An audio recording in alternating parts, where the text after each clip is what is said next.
Hello, folks, and welcome to the inaugural ValueTrend Wealth Management Smart Money, Dumb Money video series. And I plan on doing this video once a week. It will highlight the main charts that I cover in my blog, which is at www.valuetrend.ca. And I would like to recommend that viewers of this video visit the blog because there is a lot more detail and many more charts that are presented on the blog. And I'm trying to cover the highlights and maybe add a few details to the specific charts that a couple of the specific charts that I cover every week. So without further ado, let's get to our first chart of the week, which is the S&P 500. And we'll go, there we go. So this is a short-term timing system that I've been using, and I really actually hate using the word timing, but effectively what I do is I look at Bollinger Bands, and Bollinger Bands move about 2 standard deviations around the average movement of a stock. So there is the moving average, and this is 2 standard deviations on either side, and it tries to capture the majority of the moves of say the S&P 500 in this case. So the upper band during an uptrend is often ridden, as they say, it tends to ride the upper band. But I look at when the market is at either the upper or lower band in conjunction with an extreme reading, an overbought or oversold reading on the stochastics, which is a very short-term momentum oscillator, and RSI, which is a relatively short to medium term oscillator, but I've made it shorter by using only a 10-week RSI, or sorry, 10-day RSI. When these line up to be overbought or oversold all at the same time, along with their respective Bollinger Band touch, then I often find that the market will correct a bit. You can see that condition here. It was at the upper Bollinger Band. It was at the upper end of the stochastic. This is the upper end of the RSI. Boom, we got a correction. It happens often enough that I pay attention to these signals. Now, really important to understand these signals are very short-term in nature. So sometimes you get a touch and it's almost nothing, like these touches in here. Yeah, the conditions were there, but the pullbacks were almost nothing to talk about. Sometimes they're more extreme than others. Okay, this was a biggie. You can see we got the green line is for a bottom Bollinger Band touch along with oversold conditions.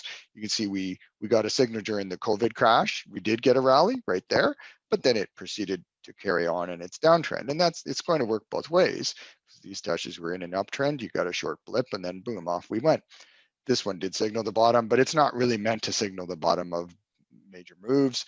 And the benefit of looking at this is you kind of get a feeling for what might happen in the next couple of weeks. Big or little move, we don't know. It's usually small based on these signals. But if you're a buyer, if you've got some cash, you want to pay attention to this because maybe there'll be an opportunity coming very soon if you get these conditions lining up with an overbought market. And that's where we are right now. So we've been riding the upper band. We've been in an overbought stochastic situation and playing with the overbought line, although not as deep as some of the signals on the RSI. It suggests to me that there's a decent chance in the next couple weeks coming into January that we'll see some sort of a correction. I have some cash, maybe some of you do. If you have cash, it's probably just a great reason to buy because it's likely just going to be a short-term move.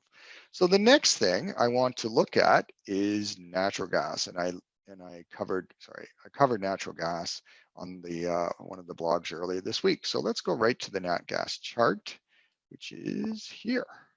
And you can see I've been tracking nat gas for many years. In fact, you could go way back in time and you'll see all kinds of notes that I've put on this chart. This is a weekly chart rather than the S&P chart we just looked at, which was daily. And you can see nat gas is a pretty whippy commodity. It is not very smooth, but it offers plenty of trading opportunities. And I recently identified a double bottom with a neckline break, and it was just perfect because there was a touch there, boom, and that broke. Double bottom, touch, boom, and it tested here. And we were buying a couple of nat gas oriented stocks here in Canada on that just off of that test. We like to see a test proven. So here we are again. We're right back into that test zone, and I do feel that there's a good chance that you'll see nat gas kind of come back into this consolidation area that we saw back in 2016, 17, and 18. And so that would target around $3 on nat gas. It's trading at 2.5. I wrote the blog. I think it was at $2 just a few days ago. So there's an opportunity possibly presenting itself. And I did note a couple of stocks. I'll just address one of them that I covered on the blog, and that's this stock right here, which is Antero. It's in the U.S. There's a couple of Canadian stocks. We own Tourmaline, which is a Canadian gas stock. Full disclosure, we own it personally, professionally, and you know, everything we talk about here is not a recommendation that you should go out and run out and buy Antero or any of the stocks I mentioned.